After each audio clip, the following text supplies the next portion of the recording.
La route a été longue, interminable même. Et tout ce que je voulais, c'était un lit confortable et une douche chaude. L'hôtel avait l'air un peu démodé mais propre. Pourtant, dès que j'ai franchi la porte, j'ai senti un malaise. La réceptionniste m'a à peine regardé, me tendant la clé avec un geste sec. Son sourire ne touchait pas ses yeux.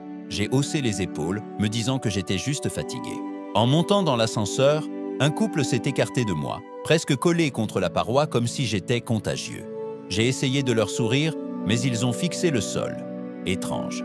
Dans le couloir, une femme de ménage m'a vu arriver et s'est rapidement engouffrée dans une chambre, claquant la porte derrière elle.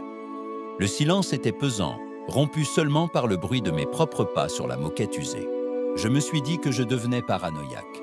J'ai essayé de sortir pour prendre l'air, mais la porte de sortie de secours au bout de mon couloir était verrouillée de l'extérieur. Inutile, non? Puis j'ai remarqué les caméras, pas les dômes noirs habituels. Celles-ci étaient petites, presque invisibles, nichées dans les coins des plafonds, dans les fausses plantes du hall. Et elles semblaient toutes me suivre. J'ai décidé de ne pas y penser et de retourner dans ma chambre pour me reposer. J'ai passé la carte dans la serrure. Lumière rouge. J'ai réessayé. Rouge encore. Frustré, j'ai commencé à descendre le couloir, essayant ma clé sur d'autres portes, juste par curiosité.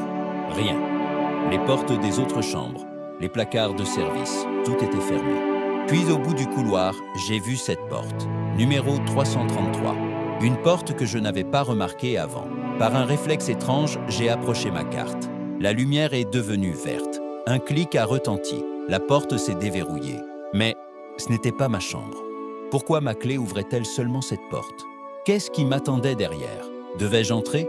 Une partie de moi hurlait de m'enfuir, mais toutes les autres portes étaient refermées. J'étais prise au piège. La seule issue semblait être cette chambre mystérieuse. J'ai pris une grande inspiration. J'ai tourné la poignée et j'ai poussé la porte. Pour découvrir la suite, abonnez-vous et ne manquez pas la prochaine vidéo.